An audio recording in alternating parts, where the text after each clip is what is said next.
দর্শক, এই বিষয়ে আরো খবর জানাতে যুক্ত হচ্ছেন আমাদের সহকর্মী শাহনেওয়াজ বাবলু।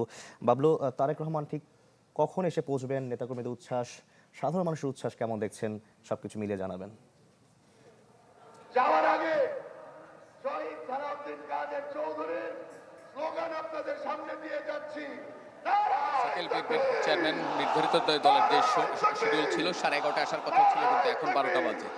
আপনি জানেন যে নগরীর যে রেডিসন হোটেল রয়েছে, রেডিসনে সকাল 10টা থেকে তিনি একটা মত বিনিময় সভায় অংশ নিয়েছেন, যেখানে অরাজনৈতিক কিছু তরুণ যারা রয়েছেন, যারা গ্রাজুয়েট তরুণ, তাদের সঙ্গে বসেছেন এবং যারা বিভিন্ন ক্ষেত্রে স্বক্ষেত্রে ভূমিকা রেখেছেন তাদের সঙ্গে মত বিনিময় করেছেন। যেগুলোর মধ্যে তিনি কথা বলেছেন যে আগামী রাষ্ট্র নিয়ে তার যে পরিকল্পনার কথা, তিনি যে আই হ্যাভ এ প্ল্যান বলেছেন, তার প্ল্যানটা কিভাবে তিনি বাস্তবায়ন করবেন যদি জনগণের ভোটে ক্ষমতায় যেতে পারে বিএনপি, সেই বিষয়গুলো নিয়ে তুলে ধরেছেন। আজকে আমরা কিছুক্ষণ আগে জানতে পেরেছি যে তিনি হোটেল থেকে বের হয়েছেন।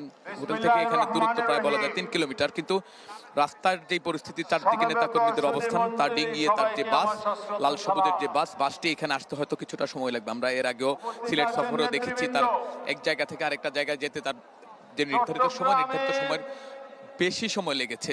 নেতাকর্মীরা অবস্থান করছেন, তাদের প্রিয় নেতাকে দেখার জন্য রাস্তার দুধারে অবস্থান নিয়েছেন। তো আজকে এখন যেটি জনসভা, সেটি চট্টগ্রাম পলো গ্রাউন্ড মাঠ, সেখানে জনসভা কিছুক্ষণ পর হয়তো তারেক রহমান এসে অংশ নেবেন। চট্টগ্রাম বিভাগের নির্বাচনী জনসভার এটি প্রথম জনসভা।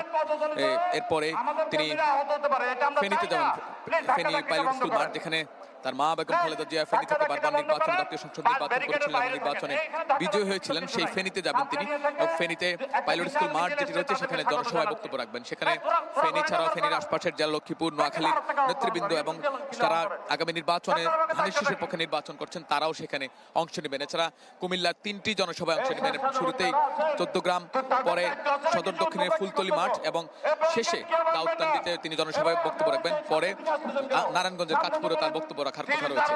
তো তারেক রহমান বারবার তার বক্তব্যে বলছেন যে তার পরিকল্পনার কথা, তিনি নারীদের জন্য ফ্যামিলি কার্ডের কথা বলেছেন, তিনি বলেছেন কৃষকদের জন্য কৃষক কার্ড এবং বেকার যুবক যারা রয়েছে তাদের কিভাবে কর্মসংস্থান ব্যবস্থা করবেন, কিভাবে মেডিকেল সুযোগ সুবিধা দেওয়া হবে, চিকিৎসা সুযোগ সুবিধা দেওয়া হবে, সেই বিষয়গুলো, শিক্ষার ব্যবস্থার কথা তিনি তুলে ধরেছেন।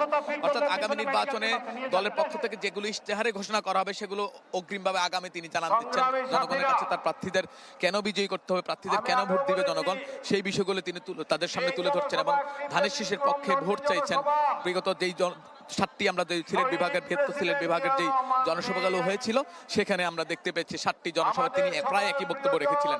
তিনি বলেছেন যে আগামী নির্বাচন নিয়ে একটা ষড়যন্ত্র হচ্ছে, তিনি সেই অভিযোগ করেছিলেন এবং বিশেষ করে বিগত ফেসিবাদী আমলে যারা সাধারণ মানুষ যেহেতু ভোট দিতে পারে নাই, সেই ভোটের যেহেতু গণতান্ত্রিক পরিবেশ তৈরি হয়েছে দেশে, আগামী 12ই ফেব্রুয়ারি যে গণতান্ত্রিক পরিবেশে যে ভোটের কথা বলছে সরকার, সেই ভোট যাতে নির্বিঘ্নে মানুষ দিতে পারে সেই আহ্বান জানাচ্ছেন এবং মানুষকে ঐক্যবদ্ধভাবে কাজ করার কথা বলেছেন।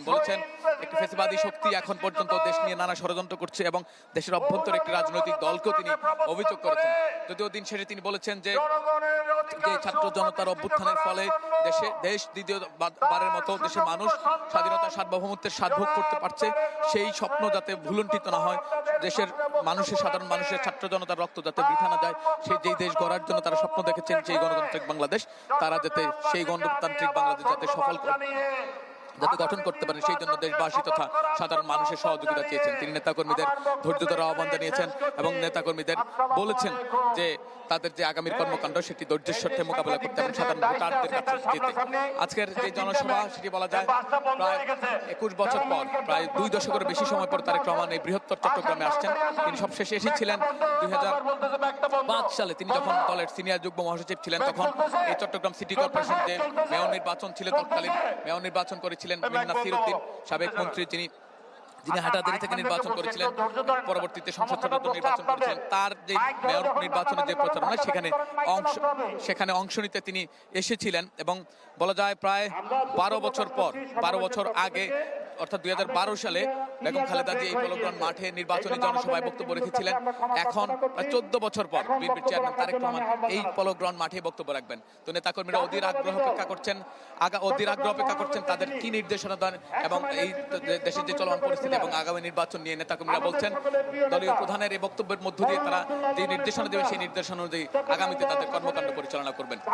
শাকিল। জি, অবশ্যই 2 দশক পর যেহেতু চট্টগ্রামে যাচ্ছেন, সেহেতু উচ্ছ্বাসটা অনেক বেশি। অনেক ধন্যবাদ। ধন্যবাদ আপনাকে আমাদের সঙ্গে যুক্ত হওয়ার জন্য। ঢালাইয়ের সেরা প্রিমিয়ার সিমেন্ট।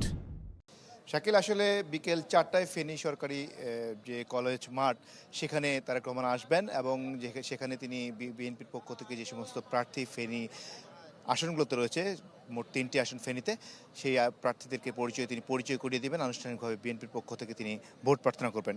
এছাড়াও লক্ষ্মীপুরের যে আসনগুলো 4টি আসন এবং নোয়াখালীর যে 6টি আসন সেখানকার যে বিএনপির প্রার্থী তাদেরকেও তিনি আনুষ্ঠানিকভাবে আজকে ফেনীর এই যে সরকারি উচ্চ বিদ্যালয়, ফেনী সরকারি পাইলট উচ্চ বিদ্যালয়ের এই মাঠে তিনি আনুষ্ঠানিকভাবে পরিচয় করে দেবেন, যেটি এরই মধ্যে সকাল থেকে এখানে বিভিন্ন 3টি জেলার লক্ষ্মীপুর, নোয়াখালীর যে বিএনপি নেতাকর্মীরা তারা এসে এখানে জড়ো হয়েছেন। তারা সকাল, যেহেতু তারেক রহমান দীর্ঘ প্রায় 22 বছর পর ফেনীতে আসছেন এবং তিনি যখন সবশেষে এখানে ফেনীতে আসেন তখন তিনি সিনিয়র যুগ্ম মহাসচিব ছিলেন বিএনপির।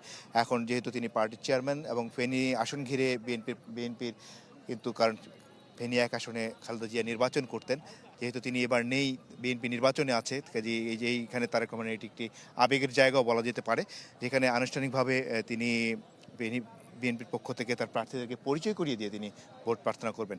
আর আরেকটি বিষয় সেটি হলো যে এখান থেকে কিন্তু তিনি বাকি এরপরে 14 গ্রাম হয়ে কুমিল্লার 3টি জনসভায় যাবেন। সেখান থেকে সবশেষ নারায়ণগঞ্জে তিনি ঢাকায় ফিরবেন। তো আজকে তার প্রচারণার 3য় দিনে তিনি চট্টগ্রাম হয়ে, ফেনী হয়ে, তারপরে 14 গ্রাম হয়ে তিনি ঢাকায় ফিরবেন এবং আজকে তার প্রচারণার 3য় দিনে তিনি ধানের শীষের প্রার্থীদের বিভিন্ন জেলায় পরিচয় করিয়ে দিচ্ছেন। শাকিল। জি, ধন্যবাদ আপনাকেও।